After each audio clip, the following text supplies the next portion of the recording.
people were like sending me threatening messages saying they're going to come beat me up or they're going to drive by my house. That's when I started crying. I don't know.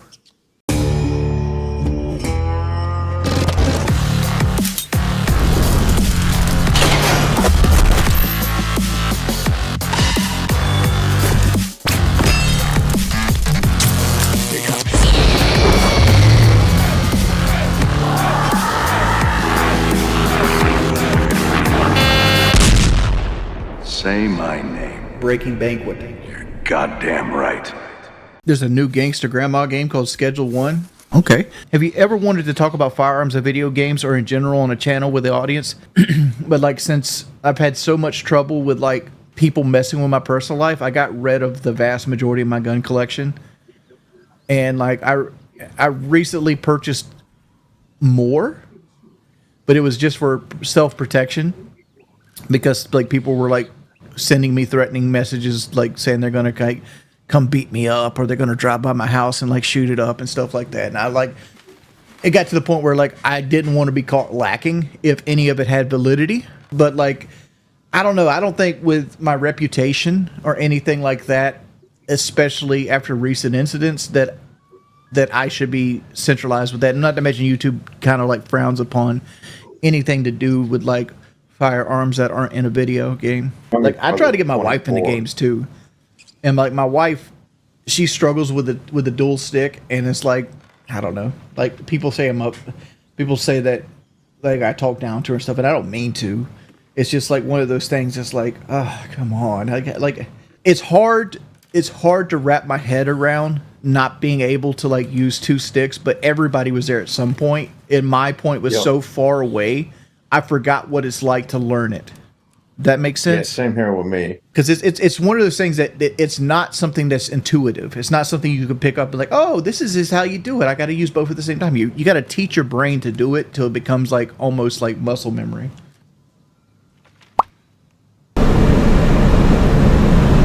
Bendy Wendy, I don't think it's just Kelly has bad eyesight. I don't think her eyesight's bad. I think she struggles to keep focus. Not so much like focus, like mental focus. I think her eyeball loses focus randomly. I'll be watching her do schoolwork and she'll like rub her eyes over and over again. And I think that's what's happening. Like she's losing the focus. Like it just randomly goes out of focus and she has to like blink and stuff like that to get her eyes to focus again. And we've took her to the doctor. Like we've took her to optometrists, we've took her to like diabetes doctors, we've took her.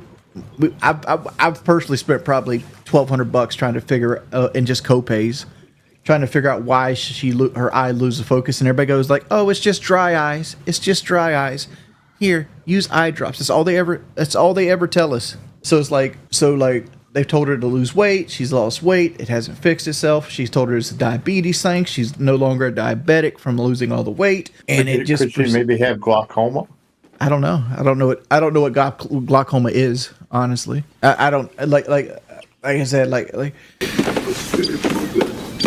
no, Kelly didn't run over Keem's dog.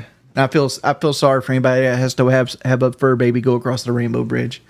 Like I was tore up 4 or 5 days after Rocco passed away, and like it was the best thing for him because like he was going to live a life of misery, what little life he had left. I remember the day that I knew Rocco was, because you always lie to yourself, right? Like you always sit around and lie to yourself. Like I remember the day I realized Rocco was sick because like Rocco's a big cat. He's just a big cat. Yeah. And I remember picking him up, and then I picked Grayson up as well because they were both being dumbasses and they wanted to stay in the side room and I wanted to close the door. So I picked them both up to try to keep them out of the room. And I picked Rocco up first, and then I picked Grayson up. And I'm like, something ain't right here. Because like Rocco literally doubled the size of Grayson. Absolutely double the size of him. But like Rocco was light as a feather. Grayson was not. And cats have that really loose skin and that primordial pouch and everything, so that it's hard to tell when they're sick because like their body is designed so predators don't know they're hurt. But I'm like, you should not be lighter than Grayson. Grayson's a smaller cat than you. So I immediately made a vet appointment. We took him in, and I remember when they weighed him. because Rocco usually weighed right around 18 pounds, right? And like he weighed 7.5. And that's when I started crying, like right then. It's like Kelly's like, it could be okay. We don't know what's wrong with him yet. And I'm like, you don't lose half your body weight and be okay. No. That's just not what happens. Like if you lose half your body weight, you're dying.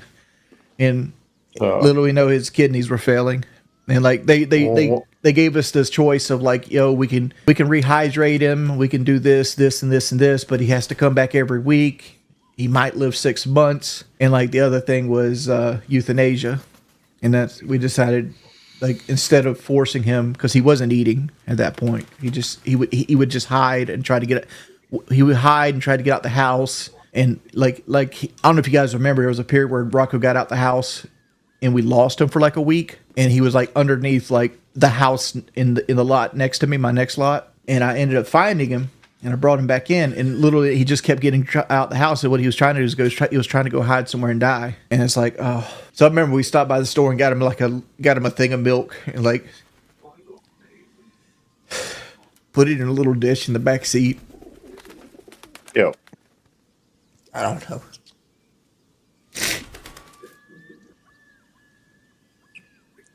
No, it's hard. Miss you, Rocco. Still think about you, buddy. Oh, get out here, Jordy. Get out here, Jordy. Get out here, Jordy. Get out here, Jordy. Get out here, Jordy. Get out here, Jordy. Get out here, Jordy. Get out here, Jordy.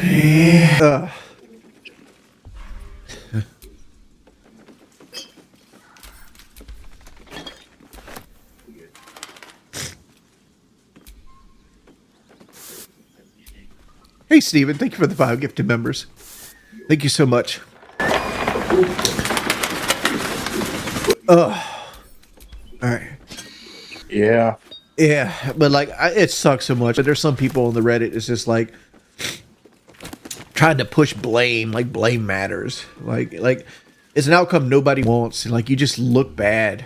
Like taking advantage of the hate me and Boogie had amassed, and like something would be drastically wrong if there wasn't a Reddit that looks like the locale Reddit. But like sometimes you want to look at people and be like, dude, where did they mess up with you? What is a gooner competition? Like you guys ask the dumbest questions. I'm not competing in any kind of gooner match. I don't know what that is, man. I don't know what that is.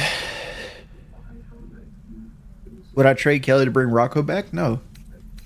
Why would you say that? I love Kelly to death. Not always the best husband, and I make mistakes, but I love Kelly to death. Is anybody always their best self? You know, that's where you got to look at it. People are imperfect. Yeah. I'm a good example of somebody that's not perfect.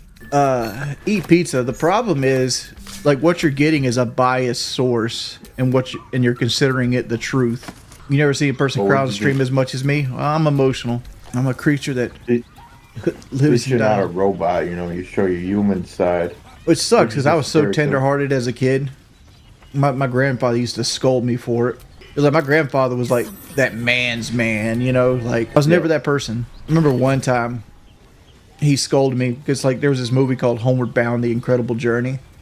I love that movie when I was a kid. And, like, I was watching it for the first time, and I would sit Indian style in like front of the TV, and like he got home from work, and I was watching it, and there's a dog in the movie called Shadow, and like I thought Shadow had died, right? Because like I forgot what happens, but like they end up losing Shadow. Like there's like a cat named Sassy and like a bulldog named Chance, and Shadow's like a golden retriever. And Shadow's like the old man of the group, and like I thought they were lost Shadow, and it made me want to. And I was sitting there crying when my grandfather got home from work and like called me a sissy. Sissy. Remember that to this day. Very poor part of Conway, right? Like Section 8 housing. Like I remember taking like this Chick-fil-A order to this girl, and she was young. Like she was young, and like she was obviously, and like she ordered DoorDash and didn't tip and stuff like that. But it's like, why are you paying a premium for food when you live in these conditions? Like, cause like to me, like DoorDash is like a luxury service. You know, it's like it's something you get when like you have extra money and you feel like being lazy. But like some people rely on DoorDash just to get food because they don't got food. If that makes sense. Does DoorDash accept EBT cards? No. And I've never done the money part. Like DoorDash allows you to accept money, but to me that's always been too sketchy, because like you have to pay for the food, and then once you go, you have to get the money back from the customer, and it's like, dude, I wouldn't trust half these people to pay me my money back legitimately or give me some fake money. Like, to me, like, it's just not worth it. And the fact is like people don't want to tip to begin with, because it's like, why would I tip before the services are rendered? But at the same time, if you take people that don't tip up front, you're not getting tipped. And like tips are where basically everything you make the money off of. They're taking advantage of people that have no self-control. Like I've seen that. Like you could take your burrito meal and make 4 payments on it with Klarma. And it's like, if you have to finance your McDonald's, you don't need McDonald's. Like, honestly, you need to be going and getting like rice and shit.